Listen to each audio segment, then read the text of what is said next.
भगवान बुद्ध की वाणी। प्रस्तावना। भगवान बुद्ध की वाणी का द्वितीय संस्करण पाठकों के सम्मुख रखते हमें बड़ी प्रसन्नता हो रही है। भगवान बुद्ध के उपदेश मानव जाति के लिए एक प्रकाश स्तंभ के समान है। उनके उपदेशों से मानव मात्र को नया आलोक प्राप्त होता है।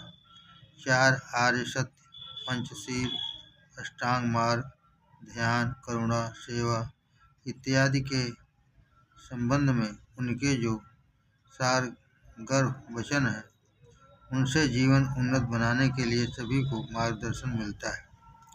प्रस्तुत पुस्तक रामकृष्ण मठ मद्रास द्वारा प्रकाशित अंग्रेजी मूल 10 स्पेक द बुद्धा का अनुवाद है। हमें विश्वास है इस प्रकाशन से पाठकों का विशेष हित होगा। नागपुर, 5 अप्रैल 1981।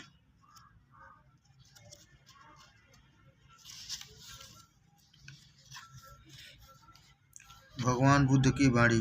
बुद्धं शरणं गच्छामि, धम्मं शरणं गच्छामि, संघं शरणं गच्छामि। मैं बुद्ध की शरण में जाता हूँ, मैं धर्म की शरण में जाता हूँ, मैं संघ की शरण में जाता हूँ।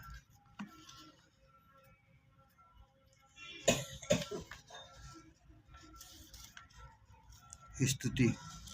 हे अनंत जीवन, हे परम मृत्यु, मैं तुम्हारी शरण में आया हूँ। तुम्हारी अग्नि से मुझे अपने निर्वापित दीप को जलाने दो।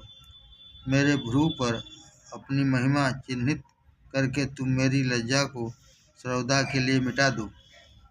तुम्हारे चरण रूपांतरकारी अग्नि है जो मेरी खोट को स्वर्ण बना देंगी।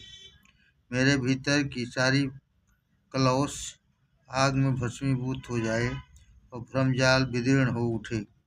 रविंद्रनाथ ठाकुर। भगवान बुद्ध। भगवान बुद्धदेव का जन्म राजा शुद्धोधन और माया देवी के पुत्र के रूप में कपिलवस्तु के समीप लुम्बिनी में हुआ था। उनका नाम सिद्धार्थ रखा गया, जिसका अर्थ है वह जिसने अपना उद्देश्य पूर्ण कर लिया हो। उनके पिता ने शिशु राजकुमार को देखने के लिए एक विद्वान ब्राह्मण ऋषि को आमंत्रित किया और उसे देखते ही ऋषि ने भविष्यवाणी की। अलौकिक लक्षणों से यह ज्ञात होता है नवजात शिशु सारे संसार को मुक्ति प्रदान करेगा। किंतु ऋषि ने राजा को यह चेतावनी भी दी कि अगर बालक किसी समय रोगी, वृद्ध या मृतक को देखेगा तो वह संसार का त्याग भी कर सकता है। राजा यह सुनकर अत्यंत चिंतित हो उठे। उन्होंने अल्पावस्था में ही सिद्धार्थ का विवाह कर दिया और उन्हें एक प्रकार से सुखोपभोग के समस्त साधनों से परिपूर्ण विलास उद्यान में बंदी ही बना लिया। पर अवश्यंभावी को कौन रोक सकता है। जिस प्रकार जंजीरों में बंधा हाथी जंगलों में घूमने के लिए व्यग्र हो उठता है, उसी प्रकार राजकुमार भी संसार को देखने के लिए आतुर हो उठे। सारे पथ सजाए गए और सारा नगर उत्साह से भर उठा। नगर का परिभ्रमण करते हुए सिद्धार्थ ने एक बूढ़े को, एक रोगी को, एक मृतक को और अंत में एक सन्यासी को देखा। सिद्धार्थ को बताया गया कि प्रथम 3 दृश्य बिरले नहीं हैं, क्योंकि ये तो समस्त जीवित प्राणियों की अवश्यंभावी नियति है। इससे सिद्धार्थ अत्यंत विचलित हुए और गहन चिंतन में डूब गए। जब वे राजभवन वापस लौटे तब किसी ने उन्हें यह शुभ समाचार प्रदान किया कि उनकी पत्नी यशोधरा ने एक पुत्र को जन्म दिया है और उसका नाम राहुल रखा गया है। इस समाचार से प्रसन्न होने के बदले सिद्धार्थ ने विचार किया कि यह तो बंधन के ऊपर लदा बंधन है, और उन्होंने सत्य की खोज के लिए संसार का त्याग करने का निश्चय किया। उनका यह निश्चय तब कार्य रूप में परिणित हुआ जब उन्होंने अपने अवतरण के प्रयोजन को पूर्ण करने के लिए सर्वस्व का परित्याग करते हुए प्रव्रज्या ग्रहण कर ली। वे उर्बिल्व बुद्धगया पहुँचे और वहाँ एक बट वृक्ष के नीचे आत्मज्ञान प्राप्त करने का संकल्प लेकर आसीन हो गए। 6 वर्षों की कठिन साधना के उपरांत उन्हें चिरवांछित आत्मज्ञान प्राप्त हुआ और वे बोधिसत्व हो गए। तदुपरांत उन्होंने अपने नए संदेश का प्रचार करना आरंभ किया। बुद्ध ने वाराणसी के निकट सारनाथ में पहला उपदेश प्रदान किया।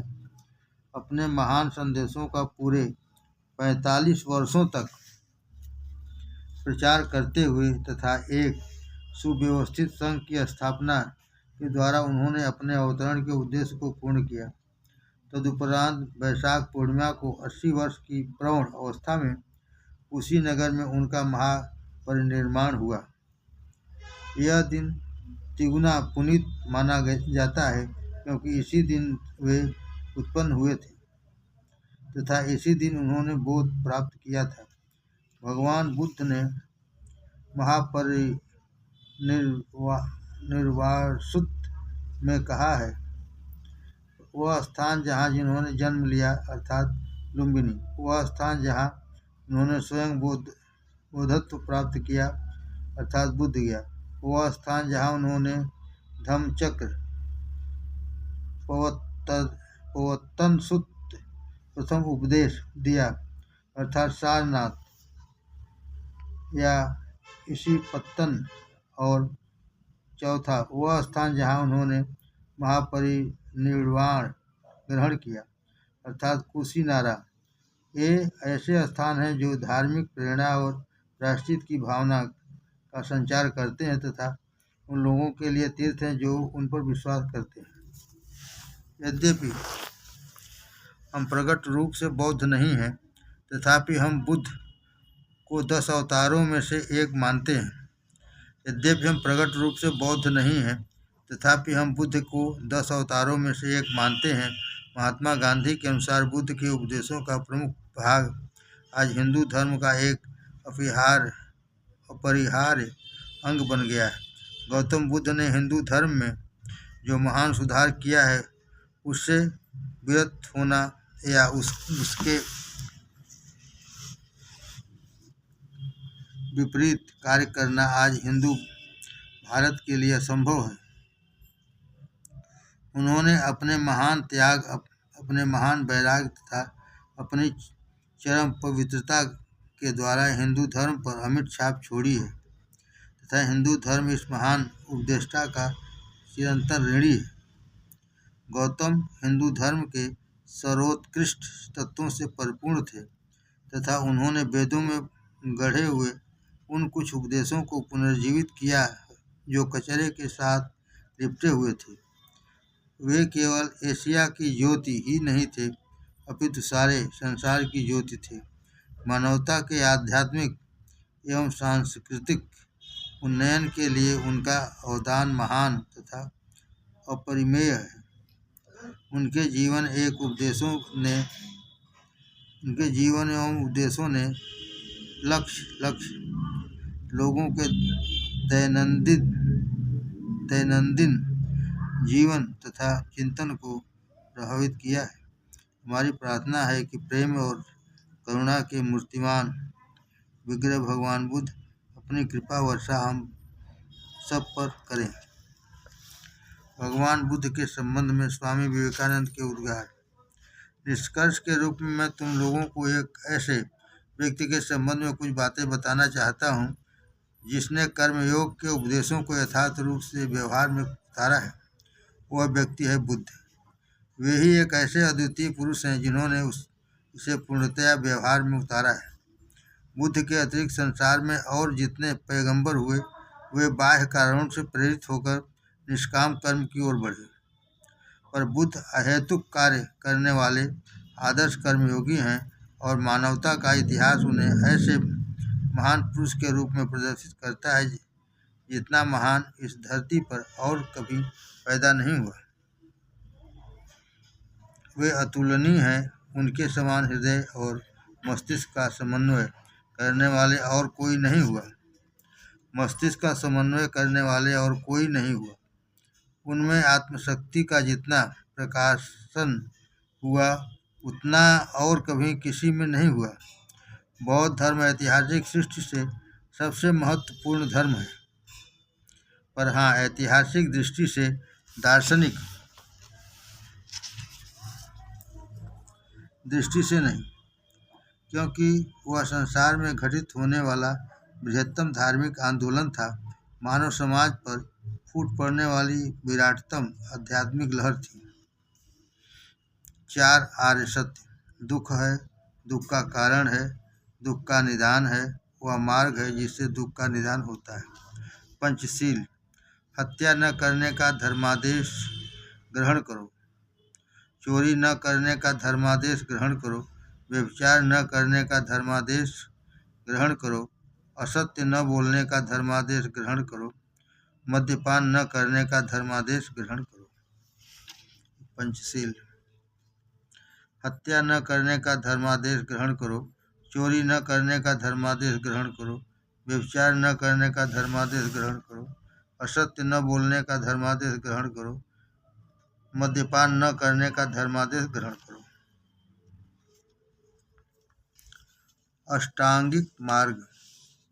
सम्यक दृष्टि, अंधविश्वास तथा भ्रम से रहित। सम्यक दृष्टि, अंधविश्वास तथा भ्रम से रहित।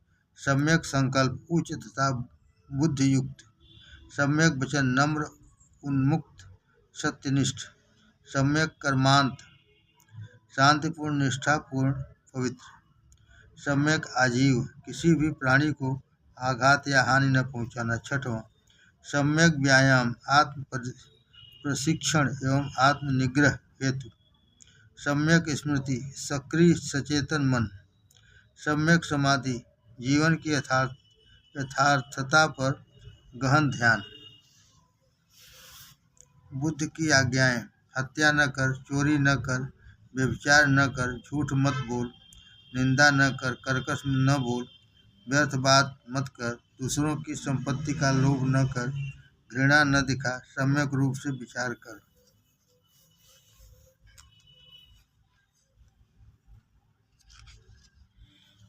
पुण्य कर्म। सत्य पात्र को दान कर, सत्य पात्र को दान कर, नैतिकता के नियमों का पालन कर, शुभ विचारों का अभ्यास और विकास कर, दूसरों की सेवा और देखभाल कर, दूसरों की सेवा और देखभाल कर, माता पिता और बड़ों का सम्मान कर और उनकी शुश्रूषा कर। माता पिता और बड़ों का सम्मान कर और उनकी शुश्रूषा कर। अपने पुण्य का भाग दूसरों को दे, अपने पुण्य का भाग दूसरों को दे। दूसरों के द्वारा दिए गए पुण्य को स्वीकार कर, दूसरों के द्वारा दिए गए पुण्य को स्वीकार कर।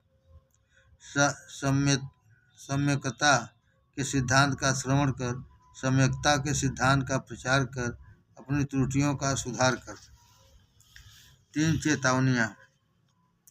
क्या तुमने संसार में कभी 80, 90 या 100 वर्ष के बूढ़े, जराजीर्ण, तिकोने छप्पर के समान टेढ़े, झुके हुए, लाठी का सहारा लिए, लड़खड़ाते पाँव वाले, शिथिल, बहुत पूर्व युवावस्था से रहित, टूटे दांत वाले, सफ़ेद या छितरे बाल वाले या गंजे, झुर्रीदार या सूजे अंग वाले पुरुष या स्त्री को नहीं देखा?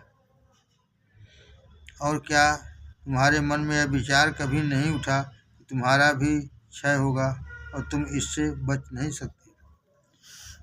क्या तुमने संसार में कभी 80, 90 या 100 वर्ष के बूढ़े, जराजीर्ण, तिकोने छप्पर के समान टेढ़े, झुके हुए, लाठी का सहारा लिए, लड़खड़ाते पाँव वाले, शिथिल, बहुत पूर्व युवावस्था से रहित, टूटे दांत वाले, सफ़ेद या छितरे बाल वाले या गंजे, झुर्रीदार या सूजे अंग वाले पुरुष या स्त्री को नहीं देखा?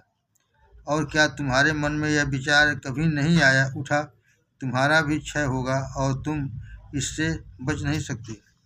क्या तुमने संसार में कभी ऐसे पुरुष या स्त्री को नहीं देखा जो रुग्ण, व्याधिग्रस्त और अत्यंत अस्वस्थ हो, जो अपनी ही विष्ठा में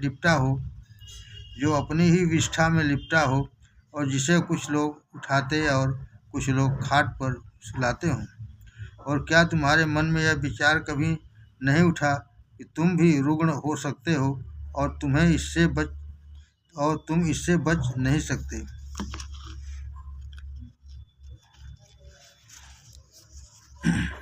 तीसरा, क्या तुमने संसार में कभी किसी पुरुष या स्त्री के शव को मृत्यु के 2 या 3 दिन बाद फूले हुए, काला या नीला हुए और विघटित हुए नहीं देखा? और क्या तुम्हारे मन में यह विचार कभी नहीं उठा कि तुम भी मृत्यु को प्राप्त होगे और तुम इससे नहीं बच सकते? सारनाथ में प्रथम प्रवचन। 5 भिक्षुओं को संबोधित करते हुए भगवान ने कहा, तथागत को उनके नाम से मत पुकारो, न उसे मित्र ही कहो, क्योंकि वह बुद्ध है। बुद्ध करुणापूर्ण हृदय के साथ समस्त प्राणियों को समान दृष्टि से देखता है और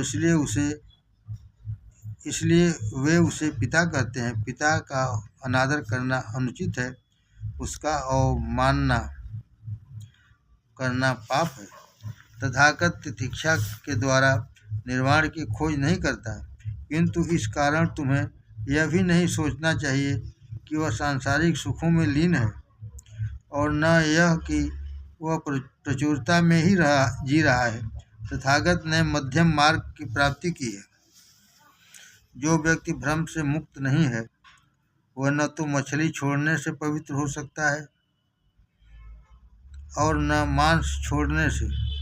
जो व्यक्ति भ्रम से मुक्त नहीं है, वह न तो मछली छोड़ने से पवित्र हो सकता है और न मांस छोड़ने से, न नग्न घूमने से और न मुंडित होने से, न जटा धारण करने से और न वल्कल पहनने से, न भस्म रमाने से,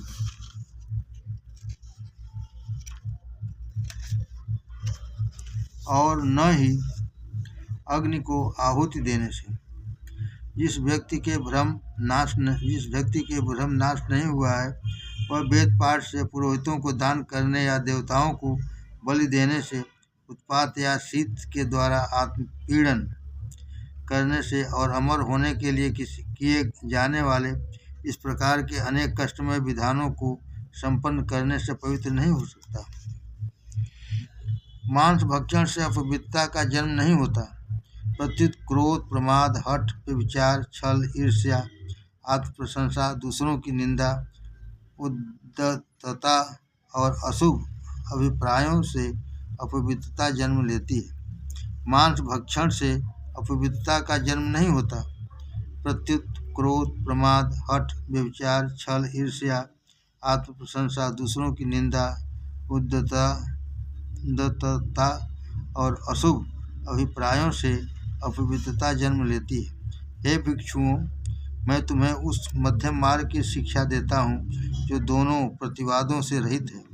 कष्टों के द्वारा दुर्बल भक्त के मन में भ्रम एवं रुग्ण विचारों की उत्पत्ति होती है। दुर्बल भक्त के मन में भ्रम एवं रुग्ण विचारों की उत्पत्ति होती है। आत्मपीड़न से सांसारिक ज्ञान की भी वृद्धि नहीं होती, तब उससे भला इंद्रियों पर विजय कैसे पाई जा सकती है? जो अपने दीपक में जल भरता है, वह अंधकार को दूर नहीं कर सकता। जो सड़ी लकड़ी से अग्नि उत्पन्न करना चाहता है, वह असफल होता है। शरीर पीड़न कष्टकारी, व्यर्थ और अलाभकर होता है। शरीर पीड़न कष्टकारी, व्यर्थ और अलाभकर होता है, और यदि कोई व्यक्ति अपनी कामाग्नि को बुझाने में सफल नहीं हुआ, तो वह एक कष्टग्रस्त जीवन बिताकर अहम भाव से कैसे मुक्त हो सकता है? और यदि कोई व्यक्ति अपनी कामाग्नि को बुझाने में सफल नहीं हुआ, तो वह एक कष्टग्रस्त जीवन बिताकर अहम भाव से कैसे मुक्त हो सकता है? जब तक अहम भाव बना हुआ है, जब तक उसमें सांसारिक या पारलौकिक सुखों की वासना विद्यमान है, तब तक सारा शरीर पीड़न व्यर्थ है। परंतु जिसमें अहम भाव नष्ट हो गया है, वह काम से मुक्त होता है। ऐसा व्यक्ति न तो सांसारिक सुखों की कामना करता है, न स्वर्गीय सुखों की, तथा अपनी प्राकृतिक आवश्यकताओं की संतुष्टि से वह अपवित्र नहीं होता। उसे शरीर की आवश्यकता के अनुरूप खाने और पीने दो। कमल के चारों ओर जल होता है, किंतु उसकी पंखुड़ियां नहीं भीगती। इसके विपरीत सब प्रकार की इंद्रिय परता हतवीर करने वाली होती है। इंद्रिय पर व्यक्ति अपने आवेगों का दास होता है तथा सुखेच्छा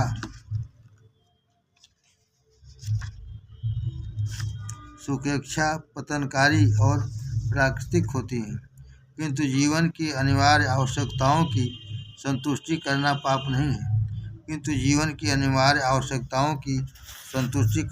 नहीं है। शरीर को स्वस्थ बनाए रखना कर्तव्य है, अन्यथा हम विवेक के दीप को जलाकर और अपने मन को सशक्त एवं शुद्ध नहीं कर सकेंगे। हे भिक्षुओं, यही मध्यम मार्ग है, दोनों अतिवादों से रहित। तथागत ने अत्यंत स्नेहपूर्वक अपने शिष्यों से संलाप किया। उन्होंने शिष्यों की त्रुटियों के प्रति करुणा प्रकट करते हुए उनके प्रयासों की निष्फलता की ओर संकेत किया। शास्त्रा के प्रेरक उपदेशों के उत्ताप से शिष्यों के हृदय को जड़ीभूत करने वाली दुष्कामनाओं की हिमशिला विगलित हो गई। धर्म चक्र परिवर्तन। भगवान तथागत ने सारनाथ में सद्धर्म के चक्र का प्रवर्तन किया और 5 भिक्षुओं के समक्ष अमरता के द्वार को अनावृत करते हुए तथा निर्वाण के आनंद को प्रदर्शित करते हुए उपदेश देना प्रारंभ किया। और जब भगवान ने अपना प्रवचन प्रारंभ किया तो संपूर्ण विश्व आनंदातिरेक से पुलकित हो उठा। बुद्ध ने कहा, विशुद्ध आचार के नियम ही चक्रदंड है। इन चक्रदंडों की समान दीर्घता ही न्याय है। विवेक ही लोह वलय है। विनम्रता और चिंतनशीलता ही वे नाभिक हैं जिनमें सत्य की अटल धुरी जमी हुई है। वह जो दुख के अस्तित्व, दुख के कारण, दुख के निदान और मुक्तिगामी आर्य अष्टांगिक मार्ग को सम्यक प्रज्ञा से जानता है, वह 4 आर्य सत्यों को हृदयंगम कर लेता है। ऐसा व्यक्ति सम्यक पथ पर विचरण करता है। सम्यक दृष्टि उसके पथ को प्रकाशित करने वाली मशाल होगी। सम्यक उद्देश्य उसके पथ पर दर्शक होंगे। सम्यक वचन पथ में निवास करने के लिए उसके आश्रय स्थल होंगे। उसकी पद गति सीधी होगी, क्योंकि यह सम्यक आचार है। जीविका उपार्जन की विधि ही उसका अनुरंजन होगी। प्रयत्न उसके चरण होंगे। सम्यक विचार उनकी सांस होगा और शांति उसके पद चिन्हों का अनुसरण करेगी। फिर भगवान ने अहंकार और अस्थिरता की व्याख्या की। जो कुछ भी उत्पन्न हुआ है वह फिर लीन होगा। अहम भाव के संबंध में सारी चिंताएं निष्फल हैं। अहंकार तो तृष्णा के समान है और इससे संबंधित सारे मनताप क्षणिक हैं। वे तो उस सपने के समान विलीन हो जाएंगे जो जागने पर टूट जाता है। जो जाग गया है वह भय से मुक्त है, वह बुद्ध बन गया है। वह अपनी सारी चिंताओं, अपनी महत्वाकांक्षाओं और अपने दुखों की भी निस्सारता को जानता है। वही सुखी है जिसने सर्वार्थ परायणता को जीत लिया है। वही सुखी है जिससे शांति प्राप्त कर ली है। वही सुखी है जिसने सत्य को पा लिया है। सत्य आर्य और मधुर है। सत्य ही तुम्हें अशुभ से मुक्त कर सकता है। संसार में सत्य के अतिरिक्त कोई दूसरा मुक्तिदाता नहीं। सत्य आर्य और मधुर है। सत्य ही तुम्हें अशुभ से मुक्त कर सकता है। संसार में सत्य के अतिरिक्त कोई दूसरा मुक्तिदाता नहीं है। सत्य पर आस्था रखो, भले ही तुम उसकी धारणा न कर सको, भले ही तुम उसकी मधुरता को कटु समझो, भले ही तुम पहले इससे विमुख हो जाओ। सत्य पर दृढ़ आस्था रखो।